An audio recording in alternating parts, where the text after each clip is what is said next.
When the storm of words came, many expected India to respond with fire, with equal force, with the same loudness that tried to shake its confidence. But what unfolded was something far more powerful, something far more telling, a silence that was not weakness, but strength. Because there is a kind of power in restraint that noise can never match. While one side raised its voice, India chose instead to hold its ground with calmness. And in that calmness, there was a message clearer than any words could ever be. You cannot intimidate a nation that knows who it is, where it stands, and what it believes in. Think about it. When a giant shouts, it expects an echo. But when there is no echo, when there is no flustered reaction, the shout suddenly loses its meaning. That is exactly what happened. Trump's threats and his aggressive tones were not met with anger, nor with pleas. They were met with silence that carried the weight of centuries of civilizational wisdom. It was a silence that said, "We do not have to answer you on your terms. We will answer when and how we choose." And that, my friends, is the kind of strength that cannot be rattled. India understood something crucial, that reacting in haste would only feed the game of intimidation. By not allowing itself to be provoked, by not playing into the drama, it shifted the balance of control. Suddenly, the one making the threat seemed desperate for attention, while the one standing silently seemed composed, immovable, unbothered. This is the art of diplomacy, the kind that does not swing wildly with emotion, but stays steady like a mountain. When others scream to unsettle you, nothing unsettles them more than your unshakable calm. Restraint is not the absence of power, it is the mastery of power. Anyone can throw a punch in anger, but it takes a greater force of will to hold back, to wait, to measure the moment, and to respond with precision. India's silence was not passive, it was strategic. It showed that India does not need to prove its strength by shouting across oceans. Its strength is known, its resolve is firm, and it will not be dragged down to the level of petty exchanges. This is the mark of a nation that has matured, that has risen to a place where it does not need validation from anyone, not even from the most powerful. In a world addicted to noise, silence can be deafening. Trump's words filled the headlines, his threats traveled across microphones, but India's measured silence outlasted them all, because silence has a way of stripping away exaggeration, of exposing bluster for what it really is, empty air. And in that silence, India did not just defend itself. It reminded the world that it is not a follower, not a pawn, but an equal on the global stage. The message was unmistakable. India will not be coerced into submission by words, nor will it dance to the tune of intimidation. It will act on its own terms, guided by its own vision. What made that silence even more powerful was the discipline behind it. India could have lashed out, could have raised its own voice, could have appealed to the world for sympathy. But it chose not to, because a true leader does not beg for allies in the face of pressure. It stands tall and lets its dignity speak. And that is what the world witnessed. A nation that refused to be humiliated, a nation that refused to be provoked, a nation that stood silently yet radiated strength that no threat could diminish. Sometimes the strongest reply is no reply at all, because no reply denies the aggressor the satisfaction of dominance. No reply turns the spotlight back onto the one making the noise. And no reply shows that you are not afraid, not insecure, not pressured. You are steady, you are confident, you are in control. India's cold, silent reply was not weakness, it was a masterstroke. It forced the world to look beyond the noise and see where true strength really lies. And so when the shouting fades, when the dust of words settles, what remains is not the noise, but the silence that speaks of a nation unafraid, a nation unshaken, a nation that will not bend to the arrogance of another's threats. The silence of India was louder than any words spoken against it, and that silence was its victory. For too long, the global balance of power has been shaped by the idea that there is only one center, one axis around which the rest of the world must revolve. That mindset was built in an era when the United States saw itself as the sole architect of international order, expecting others to follow its rules, accept its dominance, and bend to its will. But today, that assumption no longer holds. The world is shifting, and India's reply to Trump was not just about resisting one man's threats, it was about signaling to the entire world that India is not and will not be trapped in America's shadow. This reply carried a truth that many global powers are now realizing: we are moving toward a multipolar world, a world where influence is not concentrated in one capital, but shared across nations that refuse to be dictated to.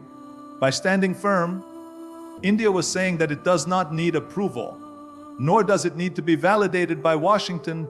It has its own path, its own strength, and its own role to play in shaping the future. And in that declaration, India was not just defending itself, it was redrawing the global balance. There was a time when smaller nations looked toward America before making decisions, when threats from Washington could shake economies, and when words from the White House could tilt the course of policies. But that time is fading. India's response reflected this change. It showed that the age of unilateral dominance is giving way to an era of partnerships based on equality, not hierarchy. By refusing to be cowed by pressure, India reminded everyone that sovereignty is not negotiable and independence cannot be traded for comfort. This stance is powerful because it does not come from isolation, but from confidence. India is not turning away from the world, it is stepping into it on its own terms. It is building ties with Europe, with Asia, with Africa, with nations that recognize mutual respect as the foundation of cooperation. It is forging partnerships that are not dependent on the approval of one superpower. And in doing so, it is showing the world a new way forward, where no nation, no matter how powerful, can claim ownership over another's future. What makes this even more significant is that it comes at a time when many countries feel the same pressure. America's heavy-handed tactics, whether through sanctions, tariffs, or threats, have created resentment and doubt among its allies and rivals alike. India's cold and calculated stance was more than just personal diplomacy. It was a mirror for the rest of the world, showing that it is possible to resist without fear, to stand tall without bending, to assert dignity without aggression. And in that example, others found courage. Others found reassurance that they too can step out of America's shadow. We must remember that true power is not about imposing your will on others, but about commanding respect without needing to shout. When India resisted the attempt to bully it, it reminded the world that respect is earned, not demanded. The global balance is changing not because one nation is collapsing, but because others are rising. Rising with confidence, rising with resilience, rising with the understanding that equality is the foundation of real partnership. This is the balance India spoke of, without words but through action. By holding its ground, India made it clear that it will not be a pawn in another's game of global dominance. It will not choose sides out of fear, but out of strategy. It will not follow, but it will lead alongside those who see the world not as a pyramid of power, but as a network of equals. And this is what unsettles those who are used to being at the top. Because once others realize they no longer need to stand beneath them, their height does not matter anymore. India's message was simple yet profound: the world is bigger than America's vision of it. The future will not be defined by a single voice, but by many voices rising together. And in that chorus, India intends to be a leader, not a follower. It will shape its destiny, chart its own course, and inspire others to do the same. So when the threats were hurled, when the loudness tried to assert dominance, India's reply was a calm refusal to be moved. In that moment, the old order shifted just a little more, and the new balance revealed itself more clearly. Because when you no longer live in the shadow of another, you finally step into your own light. And that is exactly what India has done. When India chose to respond with silence, when it stood firm against threats and posturing, that reply did not emerge from a vacuum. It came from something much deeper, something far stronger than any single moment of diplomacy. It came from the unity of its people, the foundation of self-reliance it has been building, and the unshakable willpower that has carried the nation through centuries of trials. Because in the end, no foreign pressure, no external force can bend a nation whose strength is rooted in its own spirit. This is what makes India's cold reply so meaningful. It was not just a government's decision, not just a calculated move in the game of international politics. It was the reflection of a country that has learned to draw power from within, from its diversity, from its resilience, from the collective determination of more than 1 billion people who will not allow anyone to decide their fate for them. That is the kind of strength that no sanction can weaken, no tariff can diminish, and no threat can destroy. Unity is not an abstract concept for India. It is lived every single day, across languages, across religions, across regions. There is a shared understanding that when the nation is challenged, differences do not divide but dissolve. That is why attempts to pressure India from outside rarely succeed. Because the moment such pressure comes, the country's instinct is not to fracture, but to close ranks, to stand shoulder to shoulder, to say with one voice that sovereignty is not for sale.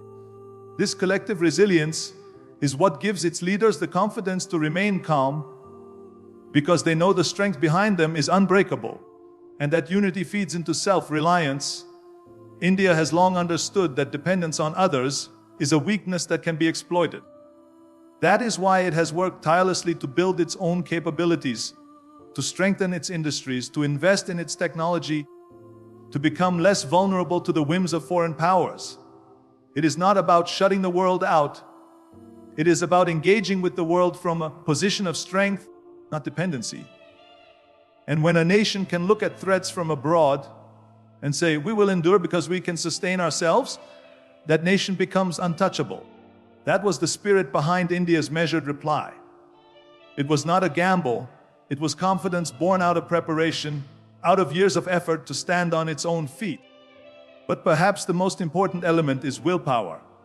Because even with unity, even with self-reliance, without willpower a nation can falter.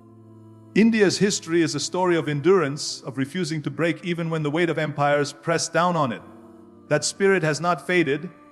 It remains alive, as strong as ever. It is the willpower that says, we have faced colonizers, we have faced invaders, we have faced poverty and hardship, and yet we stand. And if we could overcome those trials, no modern threat can bend us. That is the voice behind the silence. That is the force behind the restraint. Unity, self-reliance, and willpower creates a shield that no external threat can penetrate. It allows India to choose calm over anger, patience over provocation, silence over noise, because its foundation is unshakable. It does not need to prove its strength through loud words, because its strength is already evident in its ability to remain unmoved. And that is why India's cold reply was so powerful. It showed the world that this is not a nation that can be bullied, nor one that can be bought, but a nation that stands because its people stand together. When Trump raised his voice, he may have believed that India would scramble, that it would react, that it would bend under the weight of pressure. Instead, India's unity made sure there was no panic, its self-reliance ensured there was no desperation, and its willpower guaranteed there was no surrender. What remained was dignity, composure, and the quiet confidence of a nation that knows its own worth. And that is the lesson the world must take away.